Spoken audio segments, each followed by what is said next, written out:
Kita sedang di pantai Amalfi, sebuah pantai indah dekat kota Napoli di Italia. Salah satu angle lagi dari Amalfi, kota pesisir Amalfi, kota wisata. Saat ini musim winter, jadi tidak terlalu banyak pengunjungnya. Apabila summer, bahkan kita di sepanjang jalan di depan itu hampir tidak bisa lewat karena banyak orang yang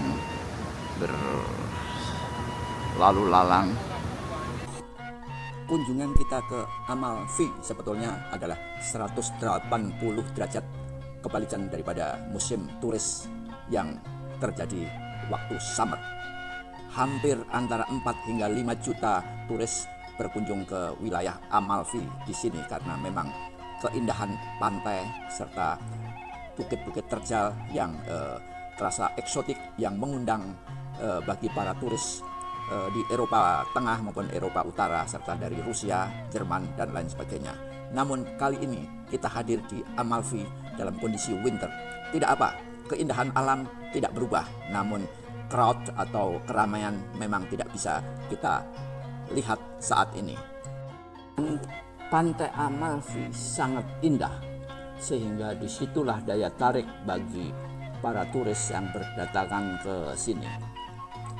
Tampak di situ pantai yang tidak terlalu lebar sudah penuh dikerumunin dengan para pendatang dan mereka menyewa tenda-tenda yang cukup banyak disediakan oleh warga setempat sehingga pemandangan berubah total dari hanya tadinya pantai bersih di waktu winter dan sekarang di musim summer tampak banyak tenda-tenda sementara para orang yang lalu lalang berada di bawah tenda tersebut untuk mencari keperluan lainnya ataupun menikmati cuaca panas di musim summer di Amalfi. Masuk ke lorong lagi, terowongan. Masuk ke lorong lagi, terowongan tidak terlalu panjang. Berikutnya kita melaju meliuk-liuk. Memang ciri khas di pantai ini adalah jalanan menelusuri bidang yang mudah dibuat untuk jalan raya. Jadi ini sudah ribuan tahun wilayah sini adalah berdekatan dengan kota Pompei. Dengan Pompei pun juga ditemukan pada abad ke-6 sebelum Masehi. Dan Amalfi ini adalah bertetangga dengan Pompei sehingga bisa dikatakan bahwa penduduk yang bermukim di Amalfi ini sama adalah kaum para pendatang yang banyak dari wilayah Mediterranean yang lain, termasuk di seberang di Afrika, daerah Libya, Maroko, bahkan Mesir.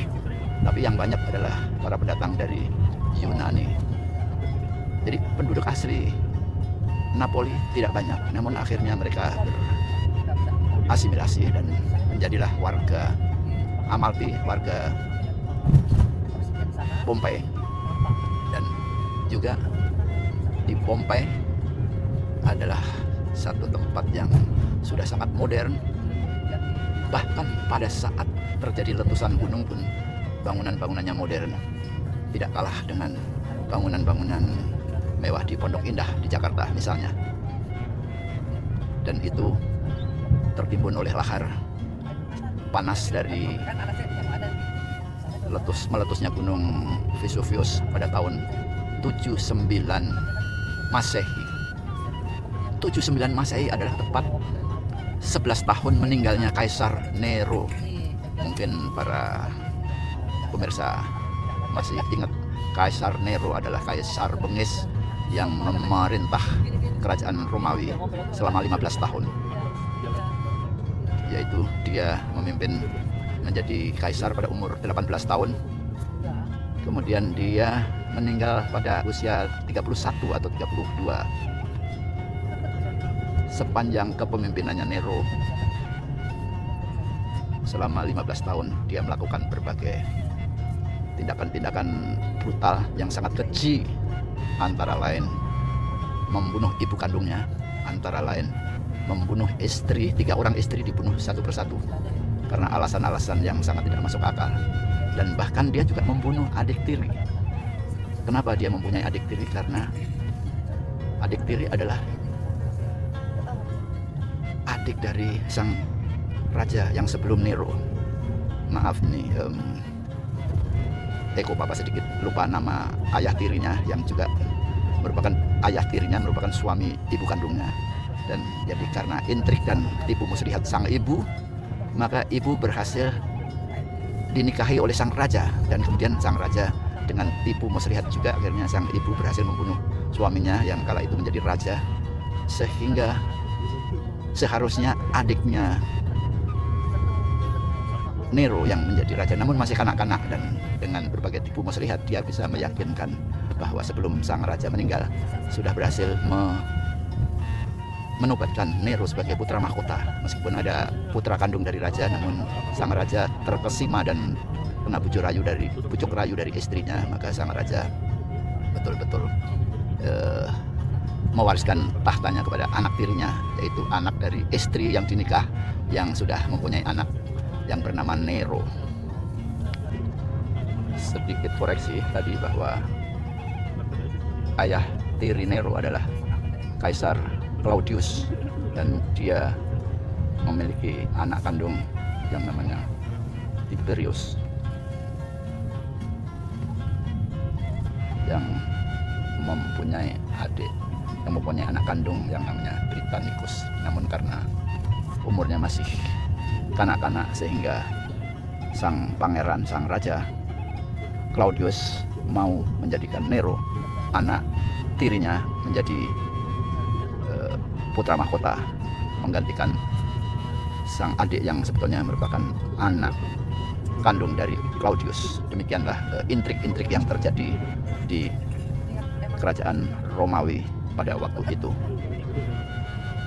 Kita masih menelusuri wilayah pantai di Amalfi. Sebelah kanan adalah bukit. Di perbukitan ini banyak ditanam pohon lemon, dan buah lemon adalah yang sangat terkenal di wilayah Amalfi sini. Dan kita tadi beberapa kali melewati kebun-kebun lemon, namun mungkin saatnya belum berbuah, sehingga apabila musim berbuah warnanya kuning hijau sepanjang di atas pohon-pohon tersebut dan bisa kelihatan nampak dari jauh. Namun kali ini tidak tampak kebun lemonnya. Kita masih menelusuri wilayah pantai di Amalfi. Sebelah kanan adalah bukit. Di perbukitan ini banyak ditanam pohon lemon, dan buah lemon adalah yang sangat terkenal di wilayah Amalfi sini.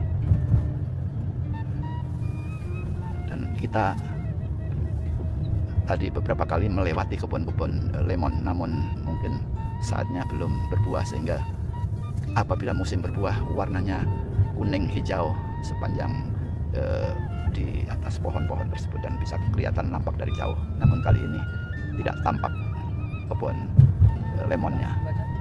Kembali kita menelusuri pantai dan tampak rumah-rumah atau villa tempat para penghuni di wilayah Amalfi sini bermukim. Sebagian dari mereka adalah rumah tinggal, dan juga ada pula hotel ataupun mungkin apartemen yang disewakan.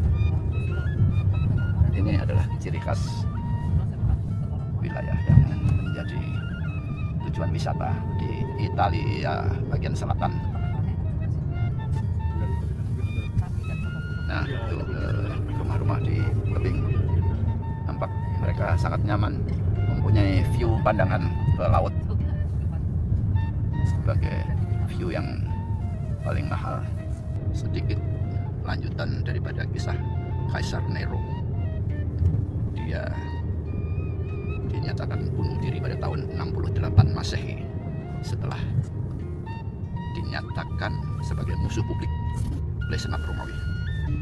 Dia dipaksa kabur dari Roma dan menghadapi pemberontakan yang dipimpin oleh Galba yang membuatnya kehilangan dukungan. Kematiannya mengakhiri dinasti Julio Claudian dan menandai berakhirnya masa pemerintahannya yang terkenal karena sangat tiran, sangat kejam, sangat bengis, termasuk membunuh ibu kandung dan membunuh 3 istri dan gaya hidup yang mewah. Namun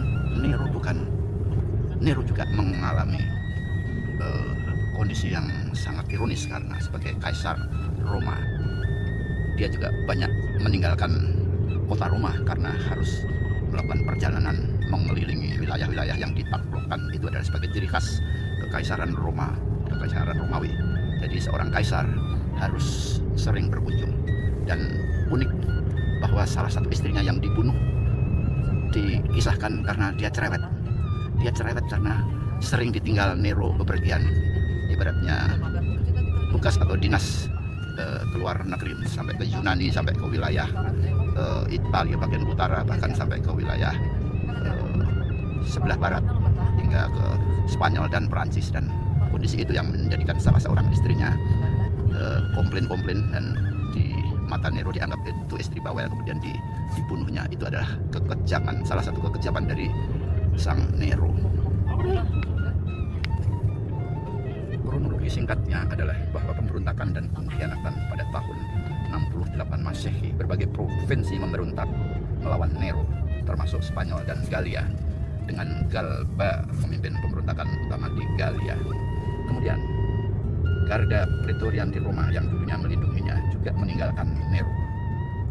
Selanjutnya dia melarikan diri dan dinyatakan sebagai musuh publik oleh Senat. Nero melarikan diri dari Roma untuk menghindari penangkapan dan hukuman mati yang memalukan. Dia memang sangat pengecut. Dia tahu akan dihukum mati dan untuk itu dia melarikan diri. Dalam pelarian, dia mengetahui bahwa kematiannya sudah tidak terhindarkan. Nero menusuk lehernya sendiri, atau sebuah riwayat lain dia meminta salah seorang pembantunya untuk membebaskannya dengan bantuan sekretarisnya Epaphroditus saat para tentara mendekat. Di samping itu ada juga pemberontakan militer dan kekuatan pemberontakan yang dihentikan yang memperebutkan tahta, dan disitulah Nero kehilangan dukungan dari Senat dan Garda Praetorian berpaling darinya.